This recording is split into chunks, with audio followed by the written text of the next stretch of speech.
Dos escritores contemporáneos que han incursionado en la escritura para niños y jóvenes en las últimas décadas son Fanny Buitrago y Guillermo Tedio. En el episodio de hoy analizaremos cómo estos autores dejan a un lado lo moralizante en la literatura infantil y juvenil en Colombia y se centran en la construcción de sus personajes y sus atributos.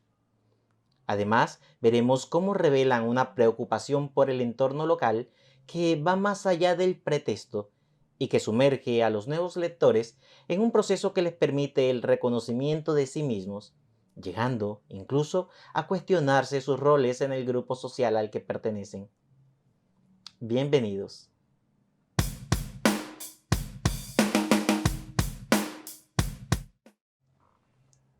Publicado en 1998, Cartas del Palomar nos presenta a una pareja de niños que sostienen un contacto epistolar, lo que les permite contar con la complicidad mutua.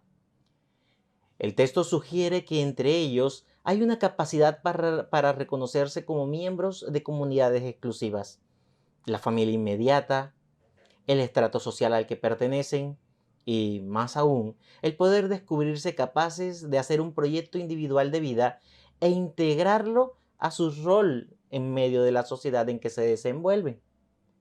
Se le denomina anagnórisis a esta serie de circunstancias descubiertas que, aunque estuvieron allí todo el tiempo, no habían sido aprehendidas por los personajes. En ese sentido, ahora valoraban de manera diferente el reconocimiento de sí mismos, el autorreconocimiento, como entes funcionales, maduros y capaces de empezar a tomar control sobre aquello que antes les constituía una barrera. En palabras del crítico Tinianov, la estabilidad y solidez de los hábitos estáticos de la conciencia aparecen en el caso del personaje. Así, la pareja que se enviaba cartas alcanza un nivel de madurez en el universo de la obra, lo que constituye la llamada pérdida de la inocencia. Y esto es maravilloso porque nos permite contemplar cómo el acto ficcional se integra a la realidad real del lector. Aunque esto sucede en el mundo verosímil del relato, Fanny Buitrago lo traslapa a la vida misma y anula toda frontera con la obra, tal como también predicaba Tinianov. Es el momento en que la vida entra en la literatura, se vuelve literatura y debe ser apreciada como tal. Un proceso de admisión similar se presenta en El amor brujo o la historia de la guitarra y el piojo, relato de Guillermo Tedio que fue publicado en el año 2007 por la editorial Sibila. La obra nos presenta a un piojo hembra viviendo en la cabellera de un hombre culto, compositor e intérprete de música clásica, quien recibe la invitación de dirigir un concierto en la zona industrial de la ciudad. Debido a la exposición en ese sector contaminado, el músico presenta un cuadro de alopecia y, en breves días, queda calvo, hecho perjudicial para el piojo y para sus crías, por supuesto, que son los protagonistas de este relato. Buscando un lugar donde supervivir, la familia de piojos deambula por la ciudad que los hostiga y los rechaza. Solo un niño, que también es víctima del acoso escolar debido a su sobrepeso, empatiza con ellos y promete ayudarlos. Barranquilla, en este relato, se presenta como una ciudad clasista, hostil con sus habitantes en condición de pobreza y, más aún, capaz de segregar y establecer límites donde al que piensa, es o se siente diferente, se le desplaza y se le margina. Una ciudad que se ve a sí misma como la ciudad en el futuro o una ciudad futurista, pero que en el fondo ha quedado anquilosada en un pasado conservador y retardatario. Conveniente en este punto será señalar un análisis que sobre esta obra hizo Lida Vega, magíster en literatura. Ella ve en el relato de Guillermo Tedio a una ciudad circense, un terruño que aspira a ser cosmópolis, pero que no pasa de ser el sitio oficial del espectáculo y del divertimento. En su Morfología del cuento, Vladimir Prot considera que el relato experimenta la influencia de la realidad histórica contemporánea, por lo que la construcción del personaje y sus atributos le permite al autor poder ubicarlos en un contexto mismo que los autores le han elegido. Así, la construcción de los personajes se enfoca en las mismas carencias de Barranquilla en tanto ciudad capital y en la forma en la que ella influye en sus roles como ciudadanos conscientes.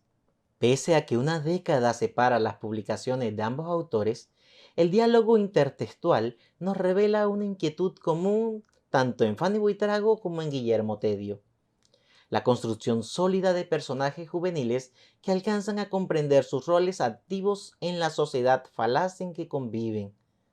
Para ambos escritores, dejar un consejo moralizante no les basta. Antes bien, se preocupan por dotar a sus personajes de atributos sensitivos y criticidad frente al contexto en que se desenvuelve la trama narrativa. Por supuesto, la narrativa infantil y juvenil en Colombia no presta su tinta al uso pragmático y la enseñanza moral. Ello ha permitido que nuestros autores trasciendan el reconocimiento local y que sus obras gocen de un puesto en diversas antologías del género, e incluso el que hayan sido traducidas a otras lenguas.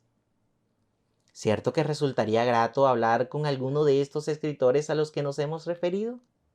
Pues bien, en el próximo episodio compartiremos la conversación que hemos tenido con el escritor Guillermo Tedio, el autor de El amor brujo o la historia de la guitarra y el piojo. Haz tus preparativos para no perderlo. Damos por terminada la serie ¿Necesitamos de la literatura moral? Esta travesía nos ha permitido conocer el esplendor de la fábula en la Grecia de Esopo y la vigorosa discusión que suscitó el género en Europa entre posiciones académicas como la que sostenía La Fontaine y la contravención de Juan Jacobo Rousseau. También pudimos comprender el concepto moralizante de la literatura de la independencia, asumida por Rafael Pombo como poeta nacional, y la evolución paulatina en plumas como las de Jairo Aníbal Niño, ese poeta intergeneracional de nuestra infancia. En el plano local, hemos visto que escritores como Fanny Buitrago y Guillermo Tedio enfatizan en la construcción de los personajes y de sus atributos, tal como lo señala Vladimir Pro, lo cual permite que se ejercite la autocrítica dentro del marco ficcional del relato, influyendo incluso en el lector para que éste no ceda a la autocomplacencia. ¿Y a ti? ¿Cómo te ha parecido la serie? Deja tu comentario y los estaré leyendo y respondiendo esta misma semana. Como es costumbre, dejo las fuentes de consulta en la descripción de este video. Te invito a dar me gusta y a suscribirte al canal. Si deseas hacer un aporte económico, en la descripción aparecen diferentes alternativas para que puedas hacerlo. Soy Alberto Raz y esto es Reescriba, tu mejor elección en el aprendizaje de la literatura. Para saber más de literatura, te invito a ver estos videos.